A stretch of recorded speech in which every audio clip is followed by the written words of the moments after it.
ಕಥಾ ಗೊತ್ತೈತಿ ತಮಗೆಲ್ಲ. ವಾಲಿ, ಕಲಿ, ಕೌರವ ಮುಂಜಾನೆ ಸಾಕಷ್ಟು ವಿಶ್ಲೇಷಣೆ ಮಾಡಿದರು.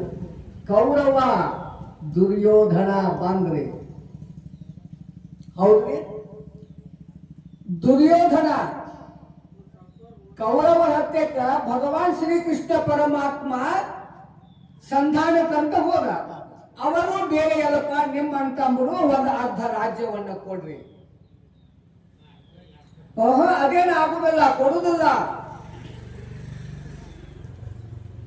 ಅರ್ಧ ರಾಜ್ಯವನ್ನ ಕೊಡದೇ ಇದ್ದರೂ ಪರವಾಗಿಲ್ಲ, ವಿನಂತಿಯಿಂದ ಕೇಳ್ತಾ ಇದ್ದೇನೆ, 5 ಹಳ್ಳಿಯರ ಗ್ರಾಮವನ್ನಾದ್ರೂ ಕೊಡಪ್ಪ, ಅವರು ಉಪಜೀವನ ಮಾಡ್ಕೊಳ್ಳಿ. ನಿಮ್ಮ ಕಾಕನ ಮಕ್ಕಳು ಒಂದು ಸೂಜಿಯನ್ನ ಹಿಂಗ ನೆಲಕ್ಕೆ ಹಚ್ಚಿದ್ರೆ ಎಷ್ಟು ಜಾಗ, 1 ಗುಂಟೆ ಜಾಗ ಹಾಕತ್ತೇನ್ರಿ? ಒಂದು ಮನಿ ಕಟ್ಟಕ್ಕೂ ಆಗುದಿಲ್ಲ, ಅಷ್ಟು ಕ್ಷೇತ್ರವನ್ನು ಕೊಡುವುದಿಲ್ಲ ಅಂದ ಹಠ ಸಾಧಿಸಿದ ದುರ್ಯೋಧನ ಏನಾದ? ಏನು ತೆಗೆದುಕೊಂಡು ಹೋದ?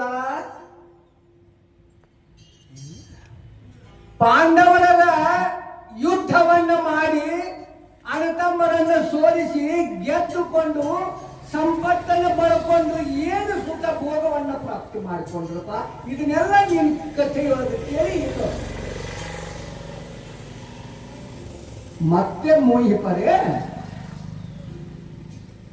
ಕಥೆಯೊಳಗೆ ಕೇಳ್ತಿದ್ದೀವಿ, ಹೇಳ್ತಾ ಇದ್ದೇವೆ.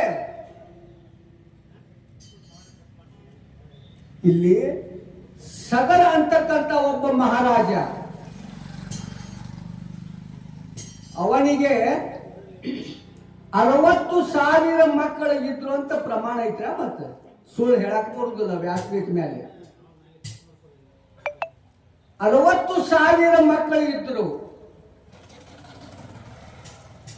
60,000 ಮಕ್ಕಳಿದ್ದರೂ ಅವನಿಗೆ ಏನೂ ಉಪಯೋಗ ಆಗಲಿಲ್ಲ ಅನ್ನೋದಕ್ಕೆ ದೃಷ್ಟಾಂತ.